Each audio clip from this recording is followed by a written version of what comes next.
What's up, guys? Welcome to the world's greatest sports betting show. I'm your host, John Hyslop, joined always by my friend that never hits a post-season dinger bet, the great Marco guy. What's up, dude? Yeah, that is unfortunately true. I told myself I wasn't going to bet dongs in the postseason. I bet dongs the first 2 days of the postseason. I went 0 for 6, I believe. Yeah. 0 for 6 on dongs, and now I'm officially done. If you would have went with the Jackson method, you would have won. That's true, but I still would have been mad because Jackson Merrill hit like 2 just absolute nukes. He had a triple and then like a 4, and I didn't even bet him, and I was just mad to see that. Mm-hmm. I was just happy it was one of the Jacksons. Like the Jacksons are continued in the playoffs, and it's fun to watch, dude. Like the Jacksons just kill it. If we get a Brewers Padres and LCS. Like that's gonna be electric. The Orioles are gone, right? Yeah. Yeah. So no more that Jackson. Yeah, he's got to work on his game a little bit. He's kind of falling behind the other Jacksons a little bit. He's kind of like Tito. You know what I mean? Like he had a fun maybe like Jermaine a little bit.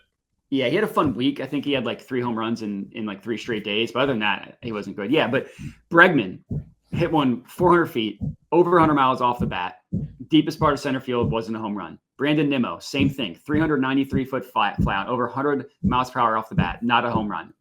That happening twice in the same day. Like normally you get one of those in your post. Having 2 of those in the same day is just like a swift kick to the nards. Yeah, it's kind of brutal. Speaking of kicks to the nuts, the Mets, they had 3 runs in the second inning. And then they ended with 3. They never scored again, dude. I was like, all right, that's fine. Those are the baseball ones. I was watching some of the football games again. Like I've been doing that. I'm gonna stay with that. Like I just watch they don't take that long to watch. We're watching the Menendez brothers whack their parents still. That show went on way too long, by the way. Like way too long. Like that's just I think we're done with it now, but I was like, this could have ended like 2 episodes ago. So I don't really know. Yeah. But anyways, we're watching that again. I had the football on and I was just watching the baseball on my phone, like just the score. And I expected at like 2 points because it's been a while. I forgot about it. And I expected at 2 points. Like, they already got 2 more runs now, definitely. And I was like, oh shit, they didn't. And then like the second time I did that, I was like, yeah, this is definitely one of those baseball games that like they don't score again. And you're like, wow, I hate baseball. But whatever, it happens. I ended up doing 4.5 plus 142, I think. So it felt better losing that, you know what I'm saying, that way rather than like they didn't get the 4th run. That would have sucked. Yeah. That's brutal. But yeah, that's baseball for you. That's this time of year. Baseball. The pitching, they kind of they lock in a little bit. I proved that I am done with dingers because like even when like you could say it, but then whenever like you're kind of going about your day and you kind of think about it, you're like, dude, Barry's playing today. You know what I mean? Like, and like I'm just gonna bet Barry. So I didn't bet Barry, even though he was in the lineup, and then I didn't take either Jackson, which that's crazy. I think if I would have had a beer or 2, I probably would have had one of the Jacksons. You know, you just kind of get fired. Like, you know what? Fuck it, why not? But I'm done with the dingers for the year. I feel good about it. I'm probably gonna hit a team total on Tuesday or Wednesday next week, because that's when the football kind of opened up. But other than that, I'm pretty much done with baseball. I love baseball. I'm sorry, baseball people, but if you really love baseball, you should be able to watch this with no money on it. You really should be able to do that because these games are good. They're awesome. Go ahead. No, I'll just say playoff baseball is incredible. I'll watch playoff baseball as long as the Phillies are in it. The second they're out is the second I stop watching baseball because it's just it's too painful. It hurts too much. Yeah. I was watching the Padres Braves and I watched it and I don't know. It was good. Baseball is a good product this time of year. Don't need money on it. It's crazy to say that, but I do not need money on playoff baseball to make it worth watching. Anyways, one thing I don't think there's any scenario where I don't want to have money on an NFL game. And I think we have a pretty good one tonight with the Buccaneers and Falcons. But before we get to that, we have 2 things to talk about. First of all, the merch store we haven't talked about all week, and it's on fire right now. I believe it's free shipping on everything today. Like crazy. Free. Free's free. So free shipping on everything. Dude, you need gambling gear. Get some now. I've got multiple of all this stuff. Real Men Bet Overs, great shirt. Real Ladies Bet Over, great shirt. Those are my favorite ones. You can't win if you don't bet. That's a great shirt. That kind of lets people know that, you know what I'm saying, you know what you're talking about. There's a one with me that just says gambling on it. I wouldn't wear that personally because it's me. I think it's kind of weird to wear like a picture of yourself on your shirt. But you could wear it. Anyone else could. Anyone other than me. So there's that. Just says gamble. I think it's good. Kind of reminds me of the Obama shirt back in the day. Yeah. And the candle, there's ping pong balls, there's phone stuff, there's stickers. It's ridiculous. It's not going to make you a better gambler, but it's going to make you look like one. And that's what's important. You know what I'm saying? That's what's important out here on these gambling streets. So there's that. Free shipping today. Do it. It supports the content, to be honest with you. That's just the way to do it. The other thing I want to talk about is ROI. I've never heard of it. Yeah, I don't know that everyone gets it. Like, I thought everyone did. Like, I don't know. There was a gentleman by the name of Toy, I believe he calls himself. I'm pretty sure that's not his real name. But he told me last night that 8% is not good, which I have one issue with that. I don't have an 8%. Mine's closer to 9. It's like 8.9. So it's like, buddy, give me that. Round up. Toy. Yeah, round. You know what I'm saying? Like, round up a little bit. Give me 9. I'm fine with you not thinking that's all right. I'm 100% fine with your opinion being that 9% ROI is not elite. Because I'll be honest with you, I think there are much smarter people out there with better ROIs than me, and I will never, ever, ever be the guy beating the drum for myself and saying how great I am at sports betting.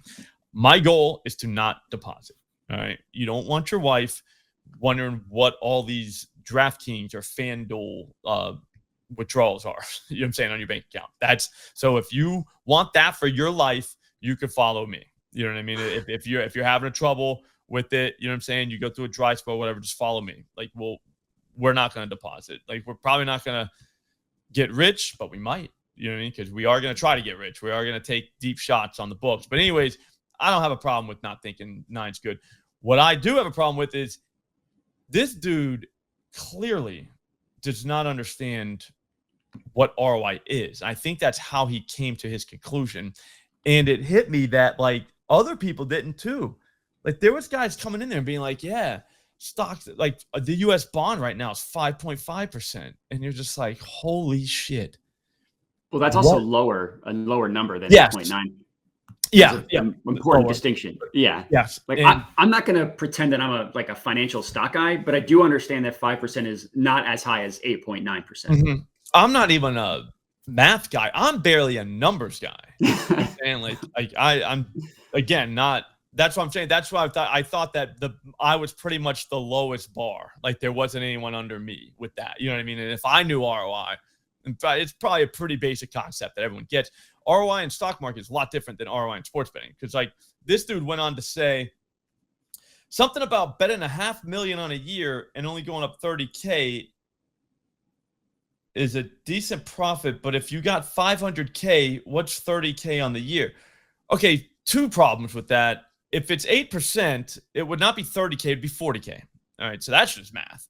That's just that's like a calculator could do that for you. Exactly. So it's 40K, which, again, Toy, this guy's rich. All right, 40K ain't shit to him. Okay, so there's that. But, like, the idea that he says if you got 500K, it's like, whoa. If you don't have 500K in a year, you don't have 500K. That's not what that means. That means it's the same money all year. If you bet like $1,300 a day, you would wager 500 grand in a year, roughly. I hope my math's right on that. I kind of just did that right there. But like, doesn't mean you have 500K. Yeah. So that means you have $1,300. I mean, obviously you won everything the first 8 bet, but like, does that make sense? Like, yeah, you don't need 5. Like, that's the whole point of sports betting. Like, in order to earn 5.5% on a bond, you would have to give them the 500K, which is my problem. I don't have 500K, but you know what I'm saying? But if you have 10K, yeah. But if you have 10K and you just bet bet the same 10K over and over and over all year long and actually wagered $500,000 that year, you made 40 grand out of that $10,000. So like you there was no 500K. Like I think he's getting caught up with that, but it's just like, whoa. And the amount of guys that tried to explain it to him, Tommy G, shout out, he tried. This dude Dylan, one guy called me goofy, but also gave me some compliments. So kind of a shout out to you. But yeah, they tried, man. But yeah, ROI is daily in sports betting. It's not even remotely close to the same thing as stock market. So just understand that. Like I was very close to like starting to understand why those anti-gambling people say that like we shouldn't be able to bet. Because like this guy is like dumb and like it was that dumb that you're just like, dude, oh my God, dude, you've been explained to it like 1,000 times. He went on to say later that he was gonna make, if he wagers 50K, he's getting at least half of that. And it was like, okay, I think I'm good. Like I tried Toy. So I tried Toy. Thank you for opening my eyes to just the plight that we face, I think, as a society. But yeah, so there was that. The good news is Toy is going to put his FanDuel on Picket, so we will be able to see at some point. I'm very sure he will not show the part of Picket where it says how many bets are hidden. But oh yeah, maybe you know what I'm saying, like you can't, like that's only visible to you. Yeah. But yeah. So anyways, ROI in sports betting. If you have questions, I am not like, you can go to that thread.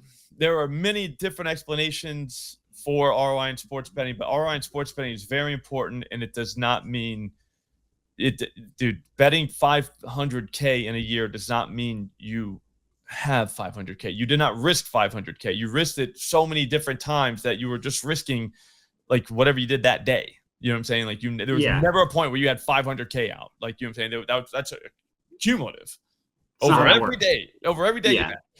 That's how much it ended up being. But yeah, there, at no point did you have $500,000 in your pocket. Like you don't even need to be close to that. You could do that literally with a $10,000 bankroll if you're very aggressive. Yeah. But yeah. Do you have anything to add? Like we're good. Like we're. Yeah, I mean, I think you said it better than I ever could. It does just make me feel bad. People that just aren't, and I don't mean education in terms of like, you know, like the education issues in America. I mean, like in this specific thing, like the sports betting education, to understand that like betting 500K in a year doesn't mean that every single day you're betting 500K. Like, I think that's the disconnect here. And in many different ways, it just didn't quite get through to Toy. I hope he's a good sports bettor, and that like maybe he doesn't understand ROI, but he can make money sports betting. I hope that for Toy. But yeah, I do got think bangers, then you don't even need to know. Yeah, exactly. You know what I mean? And yeah. So yeah, it is what it is. It's the plight that, like you said, that we deal with, that the people that are public in sports betting deal with. I blocked my second person on YouTube yesterday. Oh, nice.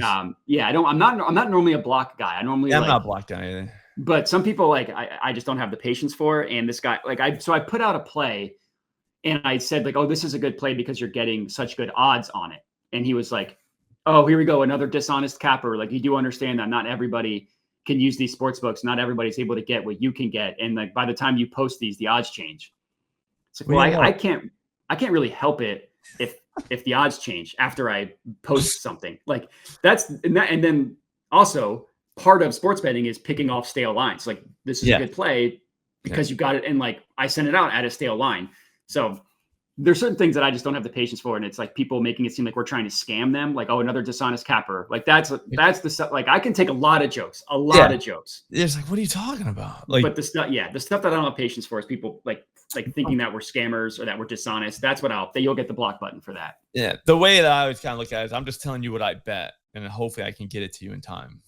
You know what I mean? Like, I'm just saying what I bet. This is literally what I bet. I'll show you my slip, and I'll talk about what I bet and why I bet it. Like, and why it's a good bet. That is, at the end of the day, that's the only thing I want to do.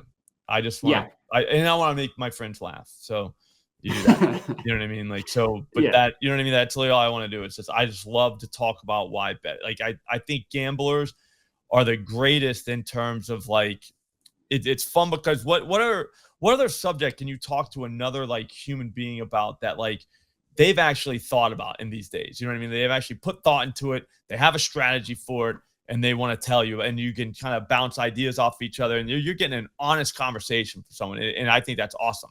Do you know what I mean? And it could be a total stranger. Yeah, no, 100%, exactly. It could be your best friend. It could be anyone that you know what I'm saying, you're talking, and dude, you might learn something, and I don't know, you kind of learn a lot about that person too, like whatever their strategies are. You're like, oh, this guy's wild, or wow, this guy's crazy, might be a genius, you know, or this guy's an idiot, or this guy is a genius. How, like, it's so wide, the spectrum of like what this person could be, but it's fun. Yeah, 100%. Anyways, let's get into it. Bijan was 3.5. Looking at the screen here on OddsJam, Bijan was 3.5. Yeah, plus 102 or something yesterday, maybe higher, plus 112. He is now minus 120, so that definitely sucks because I think he catches 4 balls tonight. Before we go, here's what I think we should do. I'll say the game script, kind of what I think is going to happen, and then like we go to bet around it. I think this game goes over.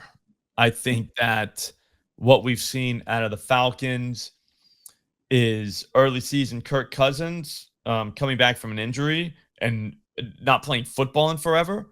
So you can kind of take the first game of the season, throw that out. That doesn't count. That first NFL week 1 is preseason now. Correct. These guys have not played.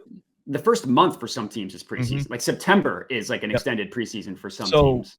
Now you want to pay attention to what your quote unquote trends are. You know what I'm saying? With how these guys have looked and everything. Kirk Cousins looked good the other day against the Saints. Like he was not bad at all. I don't think you can change much in a Thursday game from Sunday to Thursday. So I would think maybe they're going to try to run the ball. It's going to be difficult against Vita Vea. Yep. And the Bucs. So I think that they take to the air and we see short passes, and you know he will go downfield. No one's saying it's not going to go, but I'm saying like I think the passing volume could be a little bit higher.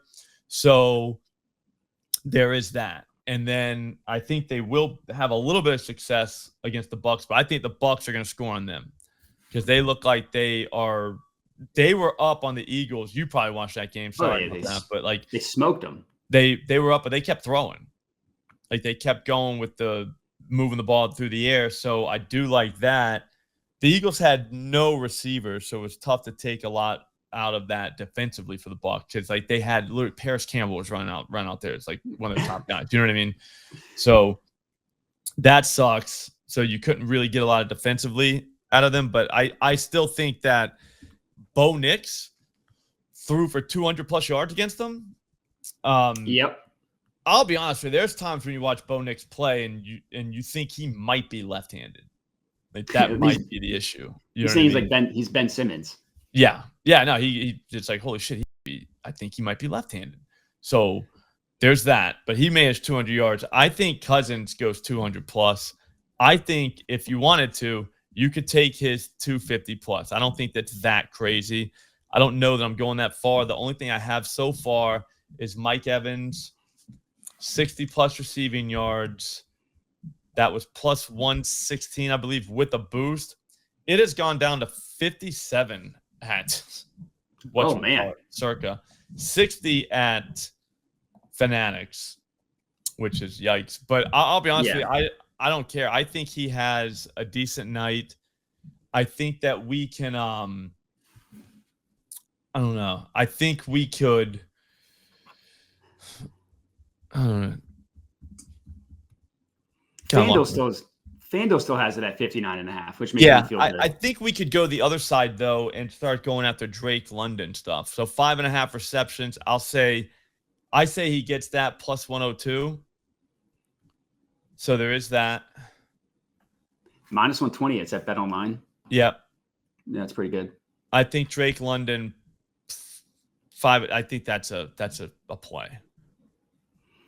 He's been targeted a ton. Yeah, like 12 times The game before that was 9. The game before that was 7. Like and I read somewhere they're moving him around. I watched, and they are. And he's first read too.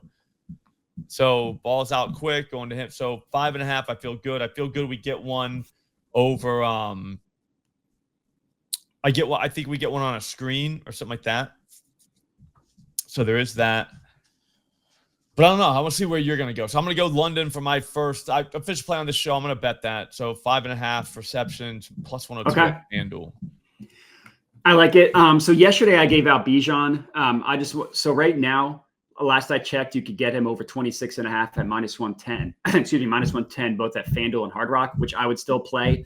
So that I gave out yesterday. But if people missed that, definitely still a play there. The other one that they finally gave out odds, and I hinted that I was waiting for odds on this guy, is Ray McLeod.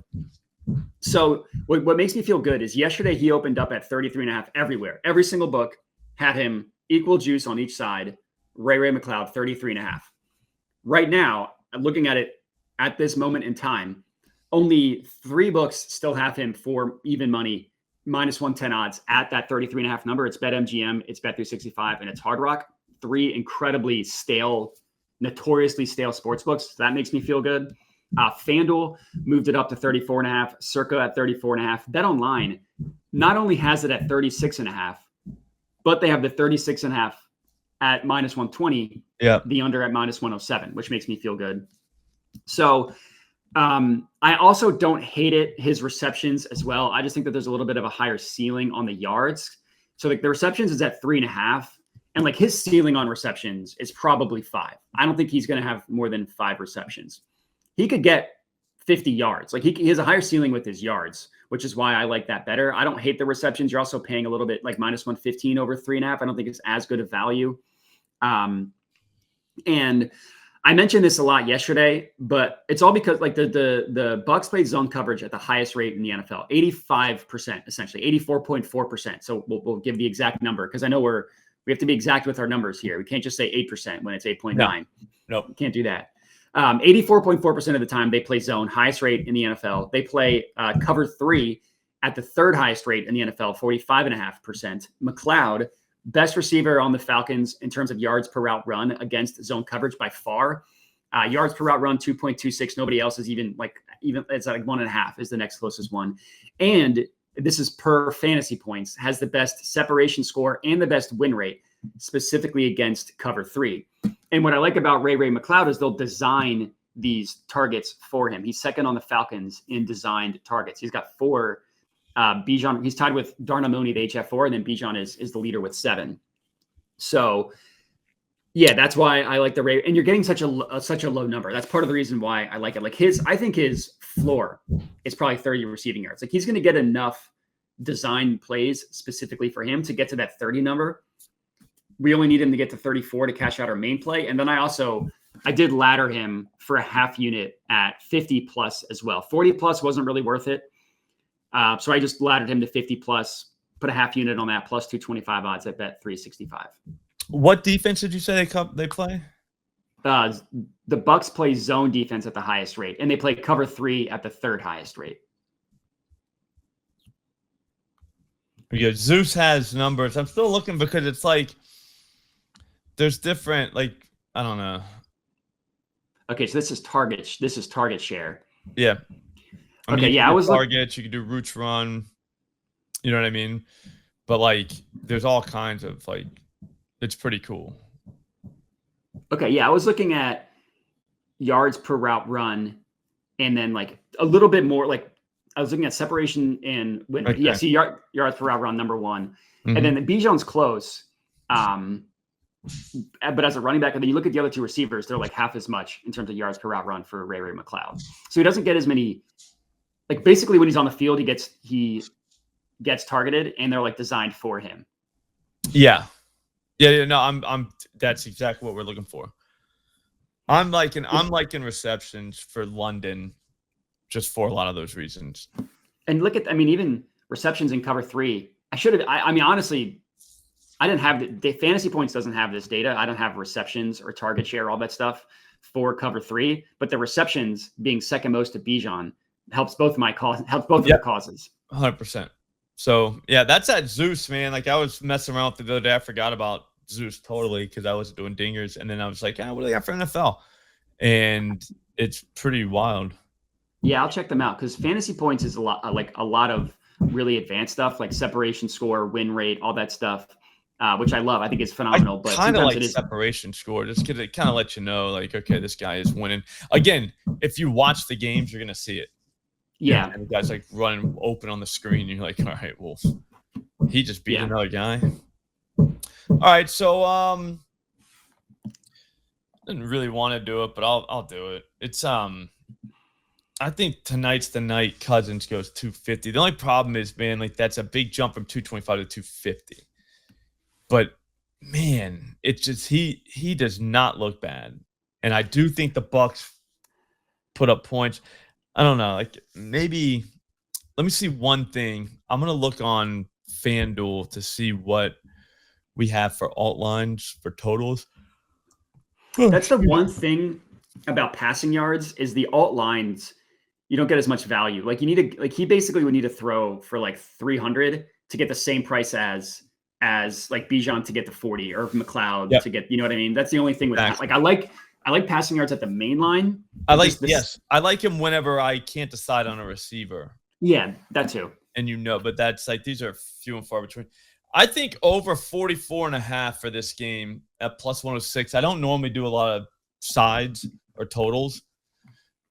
But at plus 106, I think you could do a lot worse. I think they score 45 points. I don't love the Thursday night over. I mean, Thursday night is generally an under bet. I just think they move the ball tonight. I really do. I think both teams can. And I think they have to do it in the air, which is different. And I think the Falcons snap the ball quickly. They look different than they did last year. They're not trying to force feed Kyle Pitts, who I don't think he's good. Bijan is nasty. And it's a totally different coaching staff. It's like, I mean, they have like the dinosaur Arthur Smith last year, and this year they got him like I forget the guy's name, but it's a McVay guy. Yep, it's gonna be their OC. Pass. So, I mean, there's no alt lines for completions. No, I don't know if they're gonna get beat deep too much. As well, hang on. What do we got? Completions. 20 and a half. He's gonna have 20, at least 21 completions, because they're gonna do that short stuff. Yeah, you know what I'm saying, like the high percentage maybe doesn't get you a ton of yards, and then they're gonna have to hit you a little bit deeper, and then they're gonna come back with the short stuff. You know what I mean? It's not gonna be. I just don't see it like that. I don't think the Bucs are great defense. Like I said, like we had a guy, Bo Nix, his third game ever is like. Do you know what I mean? Like he's throwing on you. Yeah, that's not a good sign. That's not a good sign. Yeah, and like the Bucs blitz a ton, and like Kirk Cousins, when he gets blitzed, is just going to get it out of his hands quickly into the short route, which normally has like a higher catch percentage. Yeah, 21, 20, 20 in the last couple games, so that is kind of concerning. I think he could do it. Yeah, so over 44.5. I really think that game goes over. I don't, like I said, we'll take our chances with it being 43.5, landing on 44. Yeah, because you're getting the plus money. Yeah, I mean it's one more point in football. I mean when the way they score, it's not one run like baseball. You know what I mean? Or even 2 points like basketball. It's three most of the time. Yeah. The only thing is that 44.5 is like kind of a key number because it's like a 27-17 type thing. Yeah, I don't totally believe in key numbers that much anymore. Like, you're not a key numbers guy? With the 2-point convert, I don't know. It's shit's gotten weird. I mean, again, there are key numbers. No one's saying that. I'm just saying that I just don't think they are what they were. Like, I'm just not afraid of them anymore. Yeah, that's fair. I mean, I don't know by not being afraid of them, reporting that, but it's why you're getting plus money. It's because of the key number. So like if you think like, they're gonna go for 2 or whatever. Yeah. 24-21. You won. There you go. That's like not that many points. 24-21, like that's not crazy. Nobody dropped 30 on the other one. Yeah. Just a random game. 27-21. 27-24. I can name scores all night. that go over that. You know what I'm saying? That's true. Shit's easy, dude. All right. What do you got? Anything else? Those are the two official ones that I had. Another play that I liked that I haven't actually bet it yet, but I'm probably going to take Sterling Shepard over his receiving yards. I knew you were going there. I believe we also talked about this yesterday. I mean, it's so low, 20.5 at Fanatics, 21.5 at FanDuel, which that admittedly like kind of goes against what we said about them being sharp, but they're wrong in this one. 22.5 at everywhere else. Trey Palmer's out. The other guy, McMillan, is out. He's out. He loves, I mean, the thing is, like, Baker loves Godwin. He loves Mike Evans, but they're going to pass the ball a ton, like you said. And the only time Sterling Shepard like actually got like playing time was last game because of those injuries. And he had a good game. Like he went for, he had 50, his first game that he actually played, 3 receptions on 5 targets for 51 yards. Like that's all we're asking for here is 3 receptions. And I just think that then like another play would be like Cade Otton. If you're not a Sterling Shepard guy, you want to be like a Cade Otton guy. He's like good, once a year. This could be that time. His line is higher at 28.5. And I just think that Baker, I mean, again, I know that he loves Mike Evans. He loves Chris Godwin, but he also loves Sterling Shepard. Like he came out and was like talking about how happy he was that Sterling Shepard was like back and healthy after all the injuries that he went through, even though he was like all that happened on the Giants. People just seem to like that guy. So it's such a low number, 20.5, 21.5. That's an over for Sterling Shepard. I mean, he was once a good receiver. Yeah, he was, and then he had like a ton of injuries, unfortunately. Yeah, but like I don't know, so he's been around a while, so he's a guy that knows how to get open. I think he's on the field tonight. I really think we see a decent scoring game. Like it's not going to be like I don't know, like last Seahawks, week Lions. you saw. Yeah, I don't know if it goes like that, but like last week you saw the Giants Cowboys. It's like Jesus, it looked like a rock fight. They were kind of moving the ball a little bit and then field goal. Yeah, that's what it was.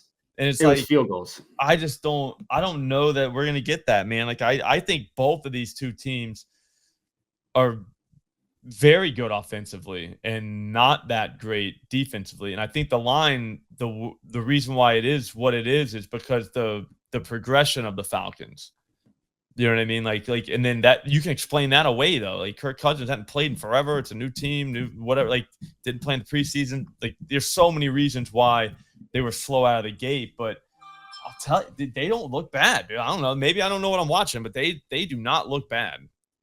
I mean, that game against the Eagles. I know this because obviously, as an Eagles fan, that final score makes it seem like that was a low-scoring game. The Falcons punted twice in that game. They didn't have a single drive that was a 3-and-out against the Eagles. Now, I'm not saying the Eagles defense is good, but what I'm saying is that the Falcons offense dominated them. And like when they needed to go get points at the end of the game, they 3 plays and they were in the end zone.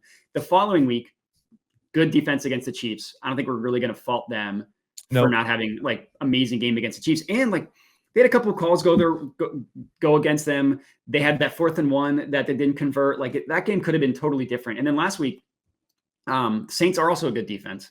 So, and like to your completions point, if you're telling me like the floor is 21 completions when they're playing like good defenses, or on the Eagles game, there just weren't a lot of drives in that one. Like I like that over completions. Yeah, me too. I really think it's dump off time a lot. Yeah. So I don't know. It should be a good game, fun watch. I'll be at bowling, so obviously there you go. I love watching the game at bowling. Everybody's got action. It's just a good it's a good time. Yeah, it's just fun. A lot of beers, a lot of bowling, a lot of gambling. It's pretty much everything you want in the world you could ask for. Yeah, but yeah, that's gonna do it. I think we covered everything. We covered baseball bets yesterday, ROI bets for tonight, what we think is going to happen, which I think is probably more important. So that way, if you can find your own angle, definitely send that to me on Twitter because I would love to see what other people are playing. And yeah, that's it, man. If you don't got anything, I think I'm done. I'm good. All right. So that voice you're hearing is the great Matt Modi. He's on Twitter at Jedi Modi. Go follow him now. You're going to learn something every time he writes something or records video. Does a lot of great stuff for Newsweek, YouTube. So definitely give him a follow. As for me, I'm Slop Rules, at Slop Rules on Twitter. I'll be back here on YouTube. Subscribe to this channel. Get the notifications on. We go live all the time. I can never remember what time we're going live a lot of times, so probably want to get the notifications on for that. But it's 4 p.m. today. Should be incredible. Just an incredible show. We're going to use the tools at Odds Jam, and we're going to get paid probably. We'll see you then. Thanks for listening. Thanks for watching.